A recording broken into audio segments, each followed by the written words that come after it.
apa kabar semuanya? Shalom. Sudah pada makan siang? Sudah. Berarti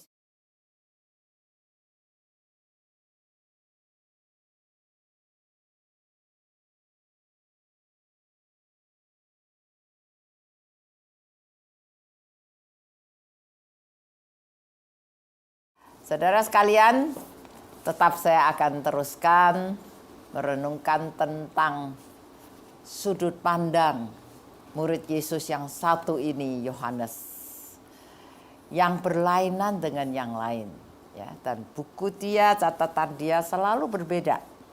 Orang lain tidak ada perhatian sampai di sana, justru dia tekanan.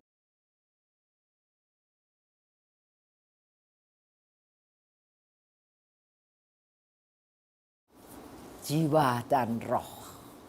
Kalau yang lain menulis lebih banyak menceritakan peristiwa yang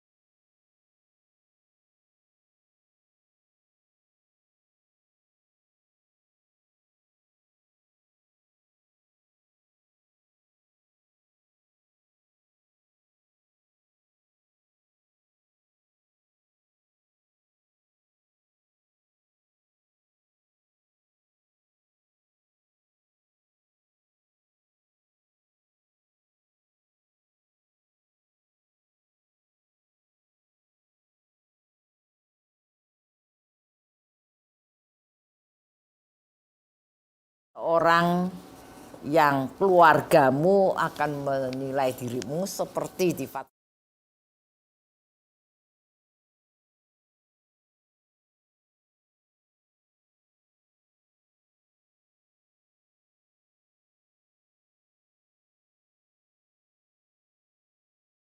dia lebih dalam.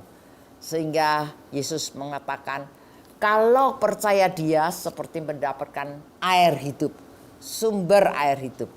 Dan air hidup itu akan menghidupkan kamu dan akhirnya menghidupkan banyak orang.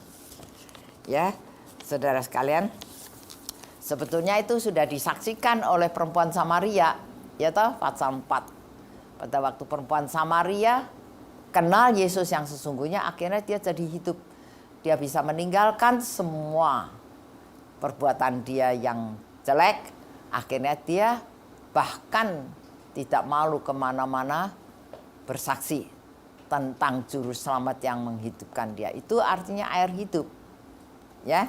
Tetapi di sini yang harusnya bersaksi bagi Yesus, dirinya dia sendiri, seharusnya keluarganya, ya. Ini kan ceritanya pasal 7 kan. Mereka itu akan menghadapi hari raya, hari besar, ya. Hari raya Pasovia itu biasanya hari besar bagi orang Yahudi. Terus saudara-saudaranya Yesus, ini saudara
tuh. Nah, ini sering terjadi saudara di dalam Alkitab.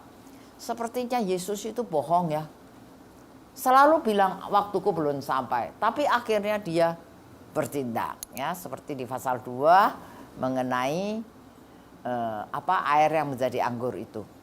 Kan ibunya Yesus bicara kepada Yesus mengatakan, "Hai nak, ini mereka kekurangan anggur. Nah, ini ibunya rupanya tahu nih, si anaknya ini suka berbuat mujizat, ya. Maksudnya tolonglah mereka. Mereka ini pesta tapi kekurangan anggur. Apa jawabnya Yesus kepada dia? Waktuku belum sampai. Ya toh? Tapi saudara menyatakan kemudian Yesus pergi ke belakang bicara sama nelayan-nelayan di sana. Terus dia mengatakan, isilah tempayan-tempayan ini dengan air. Lalu dicicip, airnya menjadi anggur. Ini sangat aneh ya. Tadi bilang waktuku belum sampai, tapi tidak lama lagi melakukan sesuatu. Ini juga sama saudara, muncul lagi ini. Waktuku belum sampai ya. Tetapi sepertinya dengan diam-diam dia pergi. Ya, pergi dengan kerumunan orang-orang yang sedang ada di dalam hari raya itu. Nah, ini apa jawabannya saudara? Memang saudara, waktu Tuhan dan waktu manusia memang selalu ada jarak.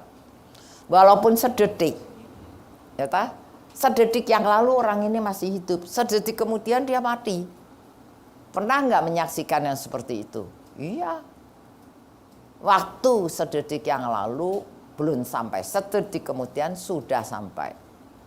Saudara, waktu Allah dan waktu kita tidak sama. Itu sebabnya saudara, kan kita sangat diminta oleh firman Tuhan harus berjaga-jaga. Ya, harus berjaga-jaga. Kalau tidak ya kita selalu kelewatan momentum-momentum yang Tuhan mau kita mengerti tentang Dia. Saudara, di dalam hidup kekristenan yang paling sulit dipelajari itu berjaga-jaga. Sampai jam ini saya masih belajar berjaga-jaga. Karena manusia itu untuk di dalam waktu sedetik memikirkan satu hal, oke. 10 detik memikirkan satu hal, masih oke. Sejam memikirkan satu hal, nggak mungkin Anda. Ngelantur pikirannya kemana-mana. Suruh sejam itu merenung cuma satu. Sulit banget, percayalah. Apalagi beberapa jam. Nah, ini saudara kita diajar untuk konsen di dalam firman atau konsen pada diri Yesus atau konsen di dalam doa bersekutu Tuhan. Perlu saudara. Coba saudara lihat 10 anak darah yang ada di dalam ada di firman Tuhan di pasal 25 Injil Matius, betul? Perumpamaan 10 anak darah, yang 5 bodoh, yang 5 pintar. Yang namanya bodoh itu punya lampu tidak siap minyak, ya. Yang namanya pintar punya lampu dan siap minyak. Tapi kan dua-duanya tidur akhirnya, bener nggak? Dua-duanya kan kebablasan. Sampai mempelai datang kan tidak tahu semua. Yang tahu siapa? Ya yang teriak-teriak itu. Hei bangun, bangun, mempelai sudah datang. Siapa dia? Siapa dia? Membantu. Siapa dia? Nah, banyak yang menafsirkan sini sono. Nggak mungkin itu Yesus, orang Yesus yang diumpamakan mempelai kok. Nggak mungkin. Siapa? Yaitu orang yang hatinya berjaga-jaga itu. Ya toh? Maka dia yang paling tahu. Yang punya tugas malah nggak tahu, dua kelompok dua-duanya tidur. Kalau diibaratkan sekarang ini saudara, baik gereja karismatik, baik gereja injili, dua-duanya tidur. Punya minyak sama enggak? Oke, dua-duanya tidur. Siapa yang paling mengerti tepat waktu-waktunya Tuhan? Roh Kudus. Roh Kudus yang paling tahu. Ya tahu Roh Kudus itu kan mengingatkan kita kan. Di dalam Injil Yohanes 16 ya, mengingatkan kita. Nah, itu perlu berjaga-jaga di situ. Jadi kalau tafsiran saya yang bilang, "Hai bangun, bangun." Mempelai datang itu Roh Kudus. Dan itu pun hanya bisa didengar oleh orang yang berjaga-jaga. Nah saudara, hari ini pun seperti ini saudara. Hari-hari yang sangat menyulitkan, ya, menyulitkan Anda dan saya, menyulitkan semua orang. Sekolah nggak bisa, ya, ke gereja juga terbatas. Sekarang ada yang gereja yang boleh mengadakan ibadah, tapi jaraknya, wah, harus semeter atau 1,5 meter. Gereja yang aturan duduk 100 sekarang tinggal 50. Dibatasin lagi yang tua-tua nggak boleh, yang muda gitu. Saudara, ini sangat menyulitkan ya. Dan juga banyak orang yang nggak biasa dan nggak senang. Saudara, ini adalah suatu warning bagi saudara dan saya. Seperti tidak semudah dulu nanti kita mau kapan saja ibadah, enggak. Sekarang ada hal-hal tertentu harus kita perhatikan. Waktunya Tuhan harus kita perhatikan. Ya. Kalau tidak waktunya Tuhan kita tidak biasa memperhatikan, jangan-jangan nanti Kristus datang juga kita enggak jaga-jaga. Bahkan di dalam pasal 24 ya kalau nggak salah, Injil Matius ayat 22 atau 23 dikatakan bahwa Tuhan akan mempercepat loh waktunya. Itu firman yang ngomong, bukan saya. Jadi saudara sekalian, jadi jangan heran kalau Yesus sendiri sering mengatakan itu. Jadi itu mengajarkan kita bahwa rupanya ada kesalahpahaman antara manusia menilai waktu dengan Allah menilai waktu. Dan supaya kesalahpahaman itu tidak terjadi di dalam hati kita atau hidup kita mengambil keputusan yang tepat, ya kita harus berjaga-jaga. Karena waktu tidak di tanganmu loh saudara. Waktu tidak di tangan saya juga. Waktu di tangan Tuhan. Yang menentukan pun Dia. Ya, Covid, wah ini takut, itu takut. Ya yang kena, yang meninggal maksud Tuhan. Yang tidak kena, tidak meninggal pun maksud Tuhan.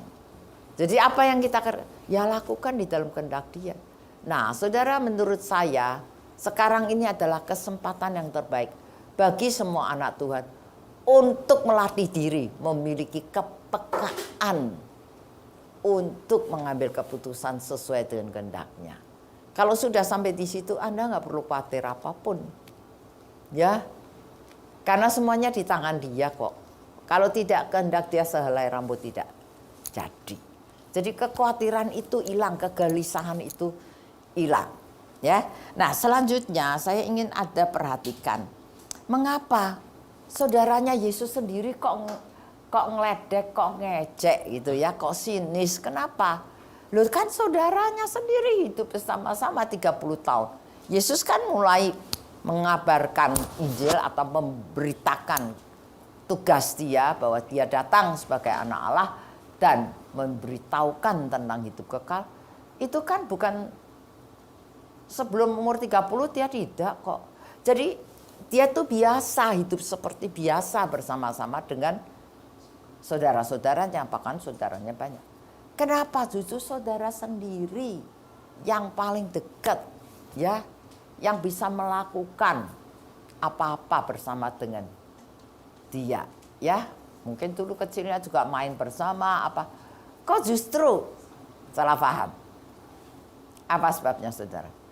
Karena ini sangat tidak bisa dimengerti saudara dengan otak manusia. Coba sekarang saudara. Mendadak di keluargamu, kokomu yang gede itu yang tinggal bersama dengan engkau, ya tahu sifat tabiatnya, ya tahu apa senengnya, apa yang tidak seneng, semuanya ya hidup seperti biasa. Koko gedenya itu si tukang kayu juga karena ayahmu tukang kayu gitu. Mendadak dia bilang dia anak Allah dan dia khotbah kemana-mana. Kamu mengatakan Koko gila nggak? Coba kamu katakan, coba Koko kok jadi gila nih, Koko gede. Orang kita hidup sama-sama di keluarga. Papa tukang kayu, kamu juga warisan. Anak si tukang kayu, mendadak bilang anak Allah. Gila nggak? Ayo. Bisa percaya nggak? Ayo. Ayo. Pastilah Anda juga penentang. Untung aja Anda tidak termasuk saudaranya Yesus. Kalau nggak Anda juga penentang, sama. Karena itu hal yang tidak bisa masuk akal manusia. Nah, itu namanya sifat ilahi. Maka tidak heran kalau penentang-penentang orang pengikut Kristus itu seringan keluarganya sendiri. Karena banyak hal nggak masuk akal. Saya baru percaya Tuhan juga ditentang diketawain, pokoknya diejek. Karena nggak masuk akal gitu loh. Yang kita ambil putusannya atau yang kita pikirkan gitu. Sama seperti Tuhan Yesus ditentang oleh orang yang paling dekat, bahkan keluarganya sendiri. Tapi yang paling pintar menilai dia seharusnya ibunya. Karena ibunya paling mengerti dari kecil sampai besar, sampai mengikuti di bawah kayu salib. Tapi rupanya si Maria ini tidak banyak ngomong. Ya. Nah, apa artinya saudara pada waktu Yesus di depan keluarganya tidak khotbah, tidak menceritakan panjang lebar dan tidak marah, tetapi hanya berjalan dalam kehendaknya. Karena Yesus punya keyakinan dalam bahwa yang dia saksikan bukan dari dirinya, tetapi dari Bapa yang menyaksikan. Yang dia kerjakan bukan dari dirinya, tetapi dari Allah Bapa. Yang dia hakimi, penghakiman bukan dari dia, tapi dari Allah Bapa. Yang dia kerjakan, yang dia saksikan, itu terdapat di dalam Fatsal 5. Semuanya bukan dari kehendak sendiri, tapi dengan Allah Bapa. Itu sebabnya saudara, dalam perjalanan Tuhan Yesus itu selalu berdampingan dengan Allah Bapa sendiri. Maka dia mengatakan, aku dan Bapakku adalah satu. Ya, jadi saudara sekalian, tidak heran. Karena dia tidak perlu ngotot, dia tidak perlu menyaksikan gitu. Bahkan dia sering mengatakan, aku tidak butuh kesaksian manusia. Ya, kita kan senang, ayo kita saksikan Tuhan Yesus supaya dimuliakan. Tapi tidak. Di dalam Fatsal 5 Yohanes ayat 35. Ya. Ia adalah pelita. Ayat 34 itu ya. Ya. Tetapi aku tidak memerlukan kesaksian dari manusia. Ya. Betul? Benar, tetap. Namun aku mengatakan hal itu supaya kamu diselamatkan. Nah, aneh ya. Di dalam Injil Yohanes pasal 2 ya, 24 juga mengatakan itu pada waktu dia pertama kali membuat mujizat yang pertama, yang air jadi anggur tadi yang saya katakan. Itu ayat 24 juga begitu. Tetapi Yesus sendiri tidak mempercayakan dirinya kepada mereka yang ada di tempat pesta itu ya. Karena ia mengerti mereka. Mengerti apa? Mengenal mereka. Ya semuanya. Nah, terus ayat 25 dikatakan, dan mereka tidak perlu seorang pun memberi kesaksian kepadanya, nyanya Tuhan ya, tentang manusia, sebab ia tahu apa yang ada di dalam manusia. Jangan salah, Tuhan Yesus tidak membutuhkan kesaksian kita. Ya, jangan kamu pikir aku berbuat ini, berbuat itu, wah menjadi saksi Yesus. Jangan sombong. Dia tidak butuh kesaksian kita. Kita butuh kesaksian dia. Dia tidak butuh kesaksian kita. Ya, tidak perlu kita yang propaganda. Tapi kalau kita melakukan kehendak dia, itu lebih dari segala-galanya. Itulah yang Yesus mau, adalah kita menjadi serupa dengan dia. Kalau dia adalah air hidup, sumber air hidup, kita harus jadikan kita air hidup, menjadi sumber air hidup seperti dia, berjalan bersama dengan dia. Bukan bisa bersaksi ngomongnya hebat, tapi nanti dilakukan lain lagi. Bukankah banyak orang begitu dapat berkat, begitu dapat rezeki, atau dapat anak, atau dapat kesembuhan, oh aku mau bersaksi supaya Tuhan dimuliakan. Benar Tuhan dimuliakan atau kamu yang dimuliakan? Atau punya pikiran yang lain, udang di balik batu. Ya. Banyak orang yang bersaksi yang saya dengar, tapi nanti dia jatuh di dalam kesaksiannya itu sendiri. Dan Yesus tidak perlu loh sebetulnya kesaksian kita itu. Yang Yesus mau kita jadi serupa dengan dia. Nah, mari saudara renungkan baik-baik. Di atas mimbar lebih banyak bersaksi tentang Yesus. Ini ayo bersaksi, ono bersaksi. Saya tidak boleh mengatakan itu salah. Tapi kalau cuman pinter ngomongnya, kelakuannya tidak cocok, nah itu menjadi masalah. Nah itu yang menyebabkan gereja penuh orang yang bertopeng. Tiap datang ke gereja pakai topengnya, ntar pulang di rumah topengnya dilepas. Makin jadi Kristen bertahunan topengnya makin tebal, nggak tahu berapa susun ini, 10-20 susun. Ya, semua bersaksi, semua hebat, semuanya maunya jadi orang suci. Cuman di gereja cuman waktu ibadah, nah itu. Hati-hati saudara sekalian.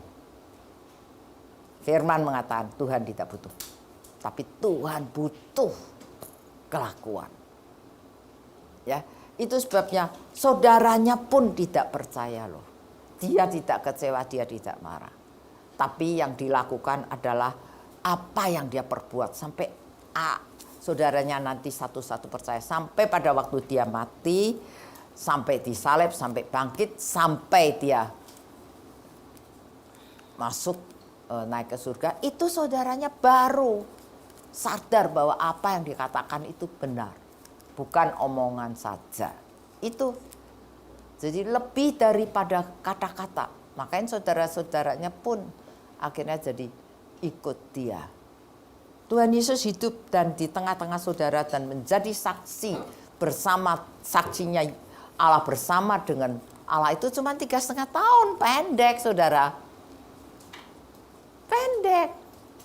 Dan kemana-mana saudaranya tahu, orang tuanya pun tahu semua.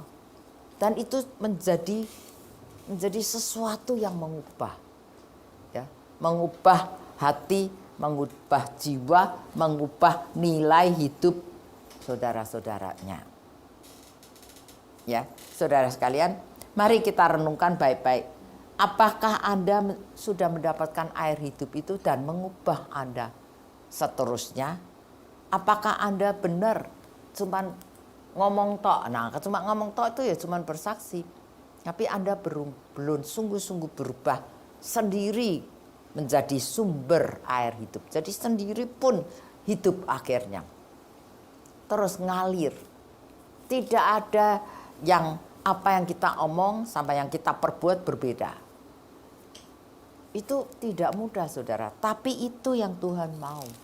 Lihatlah, dia hidup di tengah-tengah bangsa yang penuh ajaran Taurat Musa. Sebelum Yesus bertahun-tahun itu ajaran Taurat Musa itu menjadi undang-undang negaranya, Nuh dan pasangannya.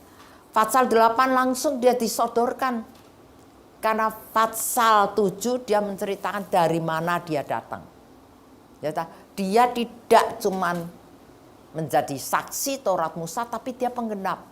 Pasal 5 Injil Matius kan menjelaskan, aku datang bukan untuk mentiadakan Taurat, tapi aku penggenap. Itu sebabnya kan Yesus mengatakan, kalau yang dituntut oleh manusia itu keadilan. Tapi yang dituntut oleh dia bukan keadilan, tapi kasih karunia. Betul? Seluruh pasal 5 dari khotbah di atas bukit, ya Matius itu kan semuanya. Keadilan gigi ganti gigi, mata ganti mata. Nah, itu kan adil. Itu keadilan di bumi ini. Dan sampai sekarang memang itu. Yang namanya mau adil memang harus gitu. Pemerintah juga begitu. Maka Yesus bilang ada catatan kuno mengatakan. Nah itu sudah undang-undang dari kuno memang begitu. Sekarang juga gitu, negara kita juga gitu. Anda juga nuntut gitu toh. Benar gak? Gigi ganti gigi, mata ganti mata, baru puas dong. Benar gak? Kalau enggak kan enggak adil. Tapi ajaran Yesus bilang, orang tampar pipi kanan, berikan pipi kiri. Waduh, gimana ini? Orang memaksa jalan 1 mil, saya berikan 2 mil. Orang minta baju, kasih jubahnya juga. Wah, bagaimana ini saudara? Bisa mengerti? Oh, kalau Anda tidak ada air hidup, kalau Anda tidak pernah mengalami pembaharuan di dalam pola pikir dan di dalam roh Anda pasti tidak akan bisa. Karena itu melampaui undang-undang manusia. Saudara, kalau gigi ganti gigi, mata ganti mata, sampai kapan? Benar? Kalau engkau bunuh saudaraku, keluargaku satu, aku bunuh salah satu keluargamu, ini dendamnya nggak ada habis loh. Benar nggak? Nanti kan bunuh-bunuhan terus ini 2 keluarga. Baik hubungan manusia, baik keluarga, baik antar bangsa juga sama. Bener nggak? Kan antar bangsa ini perang nggak ada habisnya. Apa? Balas dendam kayak anak kecil, bener. Sama, lihat aja itu Amerika dan Cina kan terus gitu, balas-balesan. Seluruh dunia isinya kepahitan balas dendam. Sampai jam ini. Baik di rumahmu, baik suami istri. Kenapa tidak rukun? Kenapa mau cerai? Kepahitan balas dendam. Ya toh? Anggapnya kalau sudah dilakukan dengan Tauratnya itu atau undang-undangnya itu puas. Tapi padahal tidak puas. Anda hanya beres di dunia loh, belum tentu beres di surga loh. Benar saudara? Orang korupsi atau orang menipu duit saya. Wah, saya marah. Saya lapor dia ke polisi, ya. Terus sampai pengadilan. Akhirnya dia didenda pun dia dimasukin penjara. Setelah keluar dari penjara terus beres? Belum tentu saudara. Benar nggak? Balas dendamnya orang jahat itu yang di penjara keluar jadi terus baik? Belum tentu. Keluar juga buat jahat lagi kok. Benar nggak? Kalau itu sudah lakukan gigi ganti gigi, mata ganti mata. Tapi toh tidak beres, itu hanya beres di bumi. Ingat saudara, itu tidak beres di surga. Jangan Anda pikir yang aturan yang di bumi Anda penuhi, surga penuh. Tidak. Surga yang penuh, surga yang sah hanya yang dalam firman. Kalau undang-undangnya Musa pun itu untuk di dunia Musa itu membawa 2 juta manusia keluar dalam perjalanan 40 tahun itu. Kalau nggak ada undang-undang gimana dia? Jadi saudara, jangan berpikir cuman beres di dunia. Tapi di surga belum beres. Kecuali Anda mengerti firman. Tidak hanya Taurat. Tapi firman. Nah ini klop nanti dengan pasal 8 Injil Yohanes. Kan ada orang menangkap seseorang wanita yang sedang berbuat zina dibawa di depannya si Tuhan Yesus untuk diadili. Saya tanya saudara sekalian, apa yang diinginkan sama orang-orang mbak dia? Bunuh kan, rajam batu kan? Bener nggak? Itu zaman Taurat kok.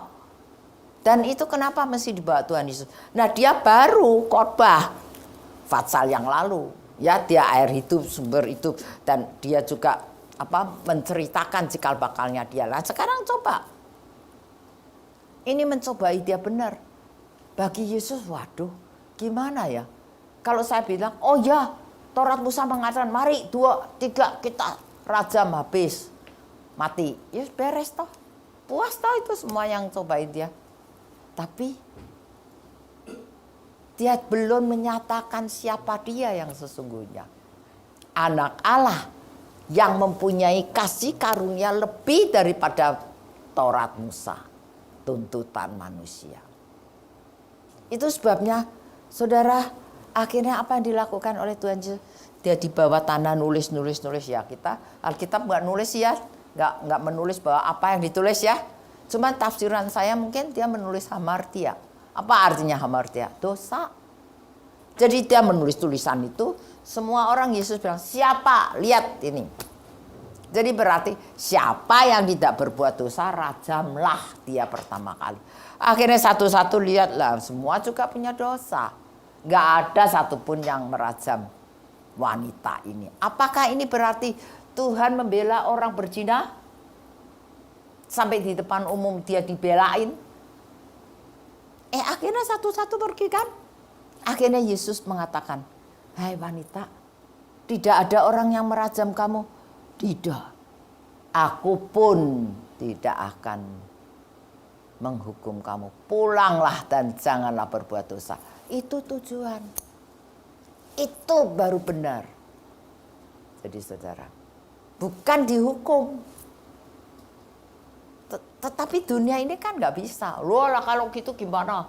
Enak aja nih dunia akan makin kacau. Memang yang bisa mengerti isi hati Allah yang bisa melakukan. Memang yang bisa mengerti dan taat akan firman Tuhan yang bisa melakukan. Itulah yang benar saksinya Tuhan. Bukan dibicarakan.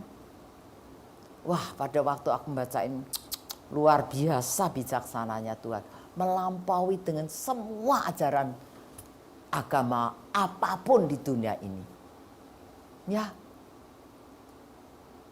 dosa yang besar sekali diampuni dan digantikan dengan kasih karunia.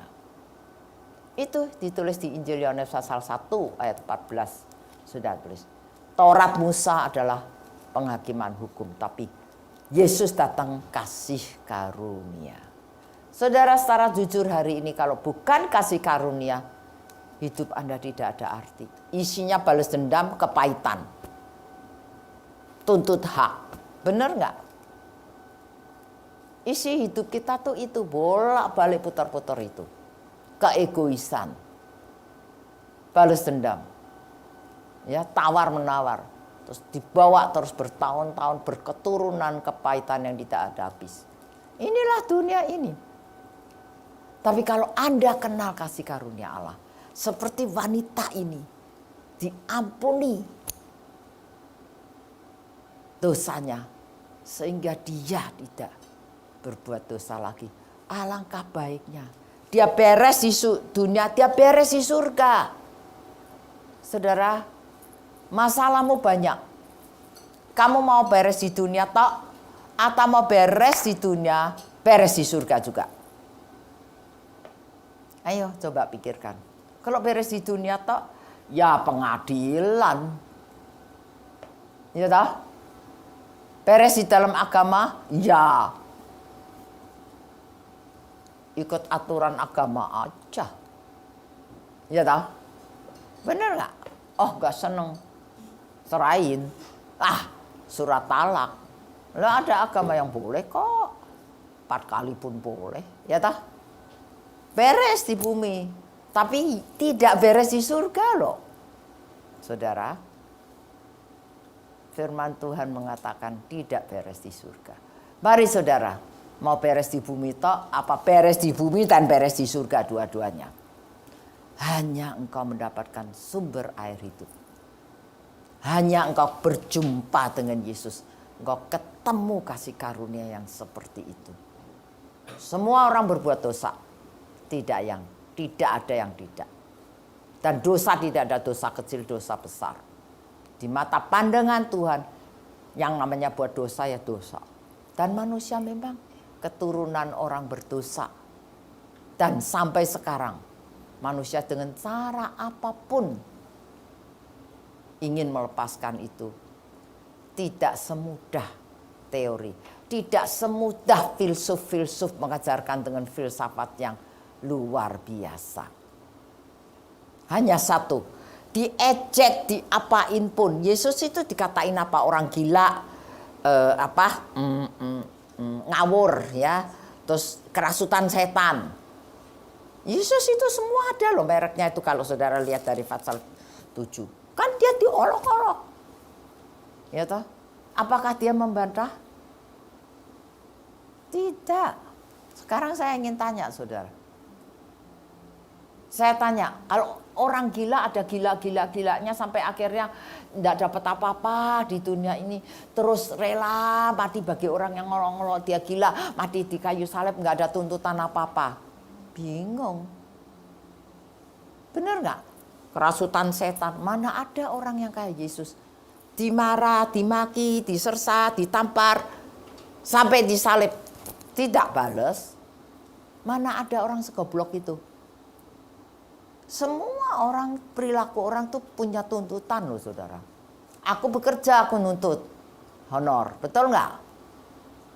Semua perilaku. Tapi Yesus tidak ada tuntutan sama sekali. Dia mau dikatain apapun. Ya toh? Nggak nuntut. Dan di dunia ini nggak punya apa-apa.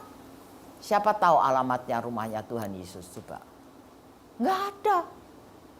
Harta nggak punya loh, itu suruh bayar pajak kata nggak bisa, inget gak? Suruh si Petrus nangkap ikan dulu, dapat ikan itu mulutnya dibuka ada uang untuk bayar pajak. Bayar pajak aja nggak punya. Mana ada orang sampai mau begitu? Oh ya, dikatain orang gila, dikatain orang dikerasut setan, dikatain apa lagi. Terus tidak dapat apa-apa, terus ujung-ujungnya mati. Bagi orang yang ngata-ngatain dia, mana ada? Hanya satu kemungkinan, benar dia anak Allah. Dia tidak membutuhkan semuanya ini. Dia hanya membutuhkan Allah menyertai dia dan menyelesaikan tugas dia di permukaan bumi ini. Maka 3,5 tahun. Waktunya cuma segitu. Tidak ada diperpanjang, tidak ada dikurangi. Dan menurut Anda, emang murid Yesus semua kenal dia? Menurut saya tidak. Setelah dia mati, setelah dia bangkit, setelah dia naik ke surga, setelah Roh Kudus diturunkan, baru murid-murid itu engah, tersadarkan. Kalau enggak, aku bilang mereka enggak. Mereka beriman dengan syarat. Tuhan Yesus, orang lain, muridnya orang lain bisa mengusir setan. Tuhan Yesus kasih kita kuasa dong untuk mengusir setan, untuk menyembuhkan orang sakit. Betul enggak? Murid kan minta, Yesus kasih kuasa. Tapi setelah gitu pulang dengan sombong. Wah, kami bisa ini itu. Yesus bilang apa? Jangan sukacita karena itu. Haruslah bersukacita karena namamu tercatat di surga. Benar? Apakah itu dia yang beriman? Apakah dia nebeng murid Yesus? Nebeng nama Yesus. Benar? Yesus sudah mau disalib. Yesus sudah menceritakan dirinya. Masih berebut tahta. Siapa nih nanti yang paling berkuasa? Betul?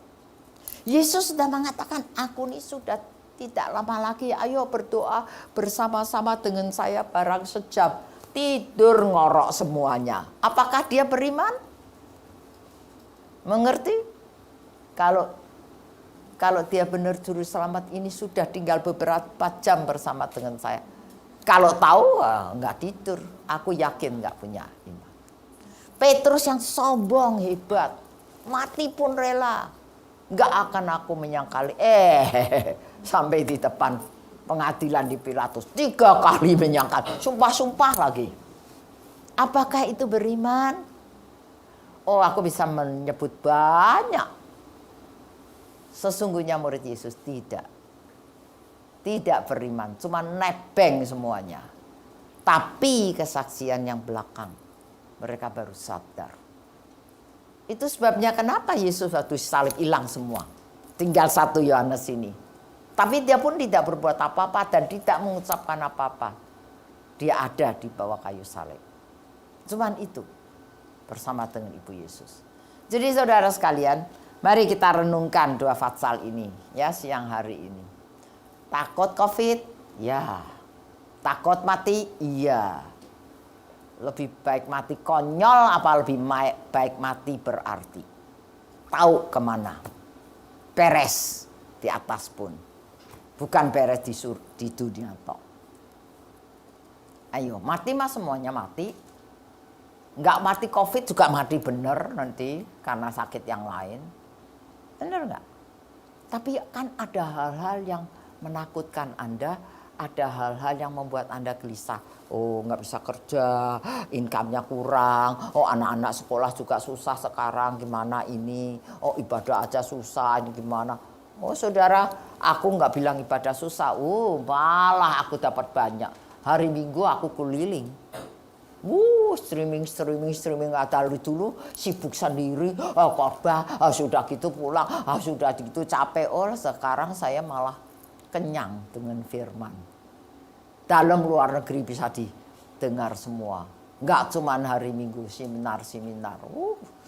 Senang menikmati bersekutu bersama Tuhan, bersekutu dengan teman-teman seiman sedunia. Bukankah itu kesatuan tubuh Kristus yang Tuhan sedang jalin? Enggak cuma tahu diri sendiri tok. Enggak tahu gerejaku tok. Tapi gereja orang lain, mimbar orang lain. Bukankah itu juga berkat COVID? Wah, yang suka jalan-jalan, udah enak nih, sekarang mau jalan-jalan, udah visanya sudah memikirkan COVID sini tuh dibatasin. Yang suka kuliner, suka jalan-jalan, wah bingung. Ngirit dong. Duitmu yang bakal gitu-gitu, sumbang tolong orang banyak yang sama sekali tidak dapat pemasukan. Hidupnya gimana? Ya itu yang harus dipikirkan. Itu harusnya dilakukan oleh anak Tuhan. Kalau Anda punya lebih harusnya dibagi. Karena itu program gereja yang pertama kok yang dilupakan berabad-abad. Coba baca Kisah Rasul-Rasul pasal 7. Ya, pasal 5 mulai. Oh, program gereja yang pertama dan utama itu diakonia loh. Majelis dipilih itu untuk diakonia. Saudara, saya kenal ada satu dokter ya, dia tinggalnya di sekitar Jakarta Pusat. Dia dari dulu setiap hari Jumat mesti menyediakan makanan paket gitu ya, bagi-bagikan orang. Dia Kristen, tapi yang dibagi ya orang dari masjid lah apalah.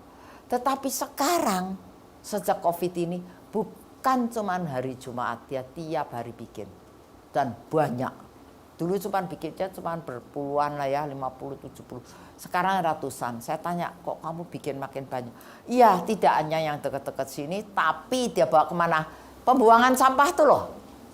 Yang banyak orang itu tukang, orang yang kerja aduk-aduk sampah, pembuangan sampah. Dan dia sediain itu, cuci tangannya itu agak jauh. Situ makan. Cuci tangan, pakai masker, udah pada makan. Tiap hari loh saudara. Dia nggak kaya raya. Seorang dokter aku kenal dia. Tapi saudara saya melihat, aduh aku bilang hartamu banyak di surga lebih daripada siapapun. Saudara, marilah kita pikirkan. Ada yang lebih penting daripada keamanan, kenyamanan, kesukaan pribadi kita. Mari kita minta petunjuk Tuhan. Melakukan kehendak Dia. Lebih penting daripada kehendak sendiri. Ini Tuhan lagi ngekat kita. Harus bersyukur. Ya, kalau kita sadar semenit aja. Oh bersyukur. Itu berarti Anda punya kesempatan untuk berubah. Jangan gak berubah terus. Sayang. Ya toh, sadar semenit aja Anda berubah. Semua kita dilahirkan bukan sia-sia. Tuhan berkehendak. Entah kamu percaya Tuhan atau tidak. Entah kamu dilahirkan dari keluarga apa. Entah kulit warnamu apa. Tuhan berkehendak karena engkau seorang manusia yang diciptakan sesuai dengan peta teladan Allah dan engkau diizinkan di bumi ini. Dan engkau diizinkan masih hidup. Anda tahu nilai kekekalan di dalam hidupmu? Kehendak Tuhan yang harus dilakukan. Ada dua Alkitab, tokoh dua Alkitab. Saya beberapa menit katakan. Dua-duanya tahu kehendak Tuhan. Tapi ada satu melakukan dengan smooth, ada satu tidak. Kenapa? Dengarkan. Yang satu mengerti, mencari. Yang satu tidak. Yusuf, Alkitab Perjanjian Lama. Dan Simson, Alkitab di dalam Hakim-Hakim. Dua-duanya Allah berkehendak loh. Yusuf keturunan keempat dari si Abraham.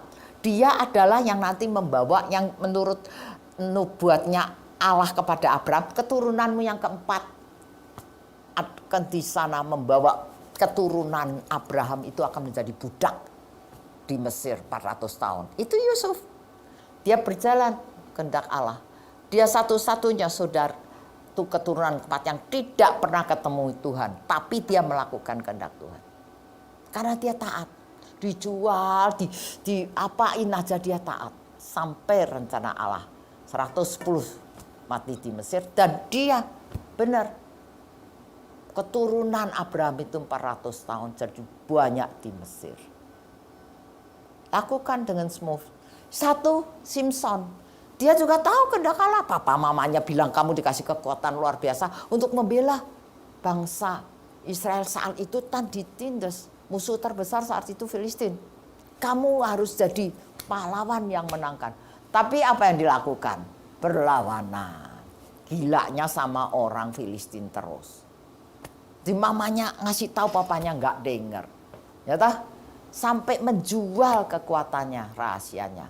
Sampai dia mati, sampai dia dihukum, ditangkap, dicongkel matanya, dipenjara, dikasih kerjaan berat. Tapi terakhir dia bertobat, dia ingat rambutnya tumbuh, oh ini kekuatan saya. Dia bertobat. Dalam menit-menit terakhir sebelum dia dibawa di depan umum, mau diadili, mau diapain aja. Dia tarik tiang besar di tengah-tengah kuil itu. Mematikan orang 3.000 orang Filistin pemuda-pemudi.